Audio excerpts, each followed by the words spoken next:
Ok, iniciando então a nossa quarta aula, perdão, nossa oitava aula, Sermão Escatológico de Jesus. Na verdade, é a quarta parte, né? Já é a quarta aula que nós estudamos o Sermão Escatológico de Jesus e estamos ali passeando entre Marcos 13, Lucas 21 e Mateus 24. Então, hoje, para finalizar o curso, nós vamos, então, finalizar também esse sermão escatológico do Senhor Jesus. O esboço é esse que vocês já certamente memorizaram. Já falamos da destruição do templo, versículos de 1 a 4, princípio das dores, de 5 a 13.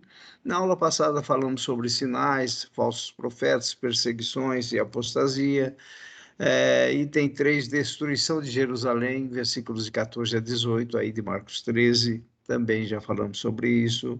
Falamos um pouquinho sobre a grande tribulação, de 19 a 23. Falamos da segunda vinda, de 24 a 27. Vamos retomar um pouquinho a segunda vinda hoje. Mas vamos, então, hoje enfocar mais esse último item aí em vermelho, exortação à vigilância, versículos de 28 a 37, e vamos também rever alguma coisinha sobre a segunda vinda. Muito bem. Aqui, para nós iniciarmos, então, esta aula, dentro daquilo que nós estamos propondo hoje, exortação à vigilância, vamos ler o texto de Marcos 13. Exortação, então, à vigilância, vamos ler Marcos 13, de 28 a 32. Aprendei, pois, a parábola da figueira. Quando já os seus ramos se renovam e as folhas brotam, sabeis que está próximo o verão. Assim também vós, quando virdes acontecer estas coisas, sabei que está próximo às portas. Em verdade vos digo que não passará esta geração sem que tudo isto aconteça. Passará o céu e a terra, porém as minhas palavras não passarão. Mas a respeito daquele dia ou da hora, ninguém sabe, nem os anjos do céu, nem o Filho, senão o Pai. Então, aí, nessa perícope, né? Nesse parágrafo, a gente vai ver Jesus, então, praticamente encerrando o sermão escatológico, e ele vai usar, então, a ideia, a parábola da figueira, essa comparação, essa analogia que ele faz, para que os discípulos, então, estejam atentos. Veja que ele vai dizer o seguinte, tá? Com relação à parábola da figueira. Quando já os seus ramos se renovam e as folhas brotam, sabeis que está próximo o verão. É lógico que Jesus usou essa parábola para mostrar exatamente aquilo que era familiar para os seus discípulos. Então, Jesus sempre teve essa forma de ensinar, algo que fosse familiar, algo que eles pudessem entender quando fosse ensinado. Aí ele vai dizer no 29, e assim também vós, quando virdes acontecer estas coisas. Quais coisas? Tudo aquilo que ele relatou. Então, aí nós teríamos que pegar novamente aqueles sinais que ele disse a respeito da destruição de Jerusalém e da destruição do templo. Então, primeiro nós temos que entender esse ponto, que Jesus estava se referindo aos discípulos, que algo bastante próximo deles estaria para acontecer. Porque, como vimos, Jesus está nessa conversa com os discípulos por volta do ano 30. E quando ele fala que não ficaria pedra sobre pedra que não seria derrubada, ele está dizendo o seguinte, que a cidade de Jerusalém e o templo seriam destruídos. E nós sabemos, então, pela história, e com comprovação histórica, geográfica e também através de outros meios, nós sabemos que realmente Jerusalém foi destruída e o templo foi destruído no ano 70 depois de Cristo. Então, quando virdes acontecer estas coisas, então, quando Jerusalém for sitiada de exércitos, conforme diz Lucas, tá? Sabei que está próximo às portas. Então, a destruição de Jerusalém, a destruição do templo, estaria bem próximo. Porém, Jesus, ele vai estender um pouquinho mais essa questão da parábola da figueira. Ele vai dizer o seguinte, que os demais sinais também são importantes. Porque aí ele começa a falar do princípio das dores. E nós dissemos a vocês que nós estamos vivendo o princípio das dores. Tá? Se nós dividirmos o princípio das dores em 4 partes, tá? Então, primeira parte, segunda parte, terceira parte e quarta parte. Tá? Eu diria, não é, que nós estamos vivendo a quarta parte final do princípio das dores. Então, vivemos a primeira, lá no início da igreja, tá? Até o século V, por exemplo, depois até meados do século XV, a segunda metade, tá? De forma um pouquinho desproporcional, não se preocupe. Depois, então, através da reforma século XVI até mais ou menos século XVIII, XIX, a terceira metade, e estamos vivendo agora, a partir do século XX, século XXI, a quarta metade, perdão, a quarta parte da, do, do princípio das dores. Então, alguém pergunta, já entramos na grande tribulação? Não, nós não entramos, nós estamos ainda vivendo o princípio das dores. Então, Jesus está dizendo o seguinte, quando vocês observarem tudo isso, e na aula passada nós falamos sobre grandes sinais que já aconteceram e estão acontecendo, então, quando virdes tudo isso acontecer, tudo isso, sabei que está próximo às portas. Então, nós podemos dizer, sem dúvida nenhuma, e isso é lógico, que nós estamos mais próximos da segunda vinda do Senhor Jesus do que aqueles que viveram anteriormente. No versículo 30, ele vai falar: em verdade vos digo que não passará esta geração sem que tudo isto aconteça. E aí, agora, nós precisaríamos entender o conceito de geração na Bíblia. Um dos conceitos de geração na Bíblia é a ideia de 40 anos. Tá? Então, isso é muito forte na Bíblia, a questão de 40 anos como sendo um período de uma geração. Então, se nós considerarmos, por exemplo, que Jesus estava predizendo a destruição de Jerusalém no ano 30 e ocorreu no ano 70, então bateu à risca que não passou aquela geração de 40 anos, do ano 30 ao ano 70 são exatamente 40 anos, não passou aquele período e realmente aquilo que Jesus profetizou aconteceu.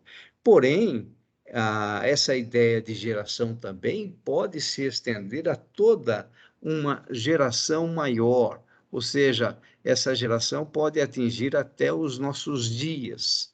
Essa é a ideia também. Então, não passará todo esse período de acontecimentos em que veríamos todos os sinais, tá? Não passaríamos esta geração que nós estamos vivendo, vamos dizer assim, esta geração, sem que tudo isto aconteça.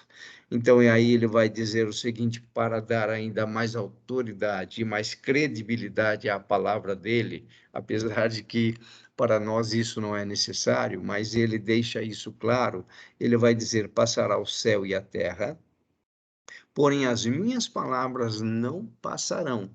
Então, vejam, aquilo que Jesus predisse até o momento já se cumpriu, se nós considerarmos, então, aquilo que aconteceu no ano 70, tá? Nós vamos ver, então, que aquilo já aconteceu e realmente cumpriu-se, né?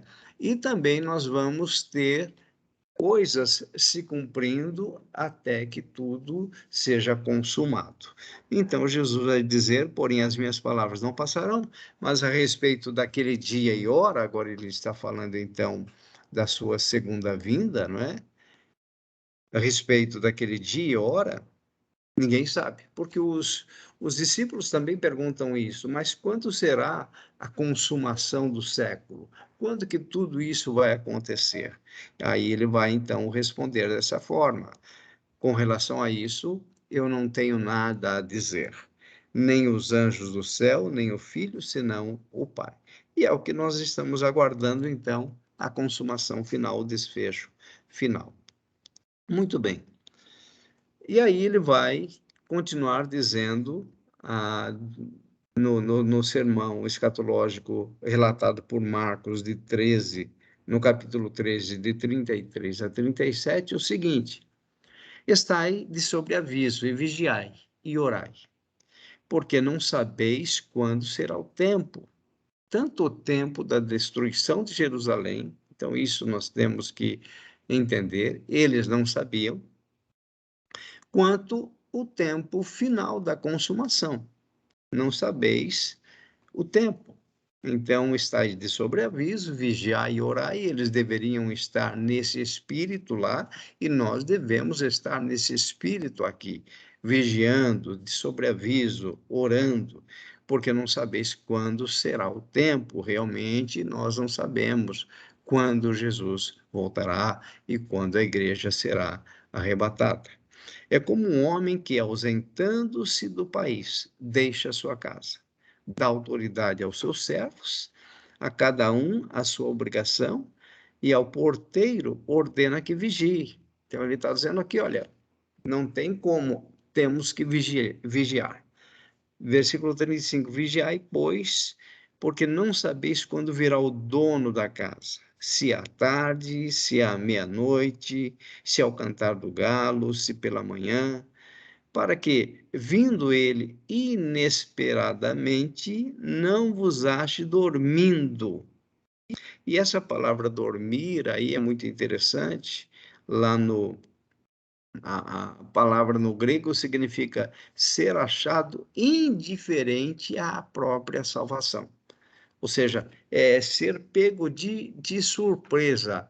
Por isso que aqui é importante nós entendermos a questão de nós estarmos sempre firmados na palavra de Deus.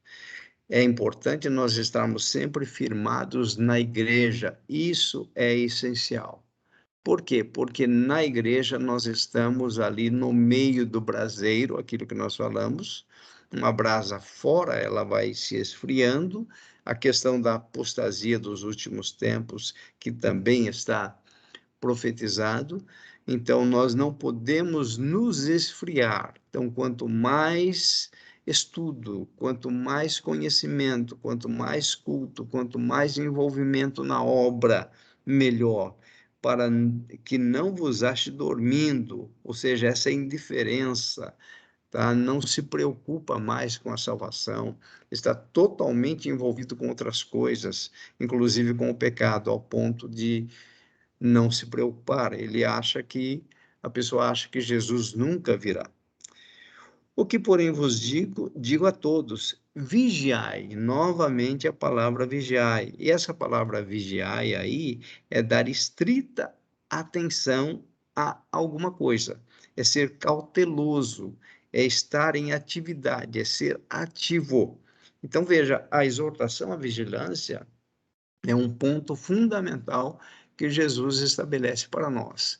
Então, estar atento, não é? É uma atenção bastante prioritária. Na verdade, nós devemos dar mais atenção à segunda vinda, devemos estar alertas à segunda vinda, ansiando a segunda vinda, mas muito mais do que as outras coisas. É ser cauteloso, é viver uma vida no padrão que Deus tem estabelecido para nós. Não que a, a, as nossas obras é que vão garantir a nossa salvação, mas é valorizar a salvação em Cristo, e quando nós valorizamos a sua obra expiatória na cruz do Calvário, a sua morte, a sua ressurreição, a sua obra expiatória, e aguardamos a sua vinda, isso nos fortalece na fé. Isso vai nos mantendo aquecidos espiritualmente. É essa a ideia, nós temos que ser cautelosos. Não é momento algum de esfriarmos da fé. Por isso que as lutas que nós enfrentamos, ah, as tribulações do dia a dia, não a grande tribulação ainda, mas as tribulações que nós enfrentamos no dia a dia, elas precisam ser superadas com fé. E devemos andar com fé, vigiando, é dar estrita atenção àquilo que a palavra de Deus nos ensina. Então, o sermão escatológico de Jesus, ele é fundamental. Como eu disse, não dá para estudar escatologia sem valorizarmos os ensinos de Jesus em Marcos 13, em Lucas 21, em Mateus 24, que é o que nós estamos procurando estabelecer e fazer aqui. Agora vamos conversar um pouquinho sobre o arrebatamento secreto. É importante nós entendermos isso, porque, para vocês terem uma ideia, por volta de 90% dos cristãos, estima-se, tá? Que 90% dos cristãos no mundo creem na doutrina do arrebatamento secreto da igreja. Então, veja, a minha ideia agora não é combater essa doutrina, mas é mostrar alguns pontos para todos nós, porque está muito forte, eu já disse isso para vocês, está muito forte no nosso coração e na nossa mente a questão do arrebatamento secreto, porque há muita literatura sobre isso. Entretanto, desde o início do curso, eu falei que a minha proposta é mais nós analisarmos biblicamente tudo aquilo que nós temos como planos, tá? Como proposta. Então, é analisar biblicamente, é olhar para a palavra de Deus. Tá? E é isso que nós vamos fazer a partir de agora. Arrebatamento secreto, todos nós já ouvimos falar, é provável que todos nós já tenhamos assistido o filme Deixados para Trás. Então, isso está na nossa mente. Porém, vamos ver o que a Bíblia diz sobre isso. Então, mais uma vez, eu peço para que você tire os óculos do que você já aprendeu, tá? E vamos analisar um pouquinho mais. Por quê? Pela análise que nós vamos fazer a partir de agora, ou você vai ter certeza a respeito do arrebatamento secreto, ou você vai analisar, vai tomar o cuidado de analisar um pouquinho mais. É isso que nós estamos propondo aqui. Então, primeiro saiba que eu não estou aqui para combater o arrebatamento secreto, mas vamos tentar encontrá-lo na Bíblia, para ver se a Bíblia apoia essa ideia. Então, a base bíblica para o arrebatamento secreto está principalmente nesses dois versículos, Mateus 24, 27 e Lucas 17 e 24, que são dois paralelos, é a mesma narrativa de Jesus narrada por Mateus e por Lucas. Então ele vai dizer assim, Mateus: porque assim como o relâmpago sai do Oriente e se mostra até no Ocidente, assim há de ser a vinda do Filho do Homem. Muito bem. Lucas 17, 24 vai dizer: porque assim como o relâmpago fuzilando, olha só essa palavra, fuzilando, usada por Lucas, brilha de uma à outra extremidade do céu, assim será no seu dia o Filho do Homem. É lógico que aqui está falando sobre a vinda de Jesus, mas nós vamos retomar a questão da análise do arrebatamento, tá? E nós vamos entender que a segunda vinda, ela acontece e imediatamente, concomitantemente, acontece o arrebatamento da igreja. Isso é uma análise bíblica que nós estamos fazendo, ok, pessoal? Muito bem. Então, Se nós analisarmos a questão do relâmpago, um relâmpago fuzilando, nós vamos observar que um relâmpago, ele ele é ele não é ele não é, vamos dizer assim, invisível. Por exemplo, numa chuva, numa tempestade, nós temos, com certeza, nós imaginamos que a qualquer momento naquela tempestade pode ocorrer um relâmpago, ok? Então, ele é previsível, tá? Porém, nós não podemos dizer que ele é invisível, pelo contrário, o relâmpago é visível, tá? Então, aqui, quando Lucas fala um relâmpago fuzilando, alguém já teve a experiência de, de ver um relâmpago sem ver as manifestações dele? Não. Todos nós enxergamos as manifestações de um relâmpago. Mas vamos caminhar um pouquinho mais, que a gente vai voltar para esse ponto depois. Olha aqui agora. Ah, perdão, ele passou um pouquinho mais. Aqui em Mateus 24, de 29 a 31, em paralelo com Apocalipse 6, que nós vamos ler em seguida. Então, em Mateus, olha só o que nós vamos encontrar, o que Mateus está relatando a respeito daquilo que Jesus disse. Logo em seguida, a tribulação daqueles dias, essa tribulação daqueles dias, Jesus está se referindo à grande tribulação. Olha o que vai acontecer, tá? O sol escurecerá, tá? Os sinais que vão acontecer. O sol escurecerá. A lua não dará sua claridade. As estrelas cairão do firmamento e os poderes dos céus serão abalados. Versículo 30, o versículo 30. Então aparecerá no céu o sinal do Filho do Homem. Todos os povos da terra se lamentarão e verão o Filho do Homem vindo sobre as nuvens do céu com poder e muita glória. Versículo 31. Ele enviará os seus anjos com grande clangor de trombeta, os quais reunirão os seus escolhidos dos quatro ventos, de uma a outra extremidade dos céus. Então, aqui, o ponto central é o seguinte: essa segunda vinda, depois da grande tribulação, como está relatada aqui, e quando os anjos vão reunir os escolhidos, esses escolhidos referem-se à igreja ou a Israel.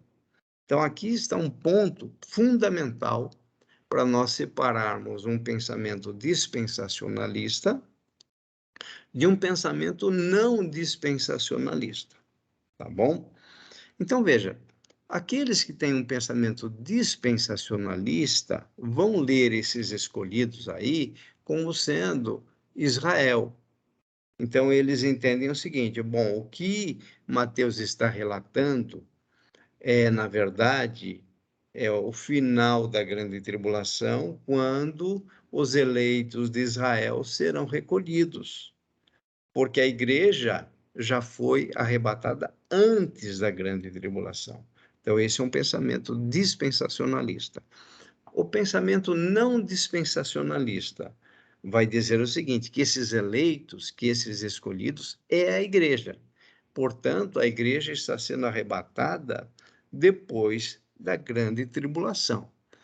E essa palavra eleitos, se você procurar aí no grego, é a palavra eclectos, que significa selecionado, significa escolhido. Olha aí, escolhido por Deus para obter salvação em Cristo. Cristãos são chamados de escolhidos, eleitos. Então, a ideia do texto no grego é a ideia de cristãos. E quando se trata da palavra eleito na Bíblia, tá? Se você pegar todas as passagens, quando fala de santos, quando fala de eleitos, está se referindo à igreja, principalmente no Novo Testamento, logicamente. Então, aqui fica difícil entender esses escolhidos, esses eleitos, como sendo apenas Israel. Então, com isso, nós não podemos afirmar que a igreja foi arrebatada antes. Pelo contrário, sendo esses eleitos, sendo esses escolhidos, a igreja, eles estão sendo recolhidos, reunidos pelos anjos. Olha aí,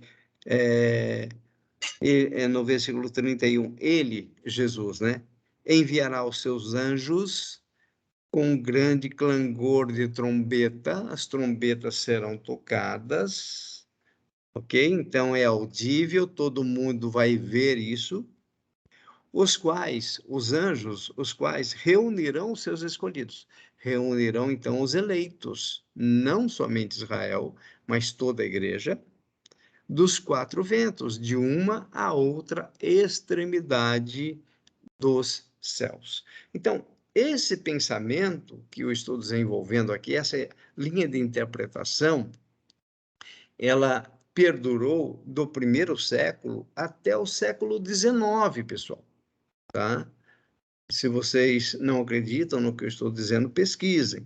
Então, veja, do primeiro século, ou seja, os nossos pais apostólicos, os nossos primeiros pais da igreja e toda a cristandade creu nisso, creu na igreja sendo arrebatada depois da grande tribulação, até o século XIX, porque foi no século XIX que John Nelson Darby, um grande teólogo também, um homem muito respeitado, ele traz com ele o dispensacionalismo e dentro do dispensacionalismo ele divide Israel de igreja.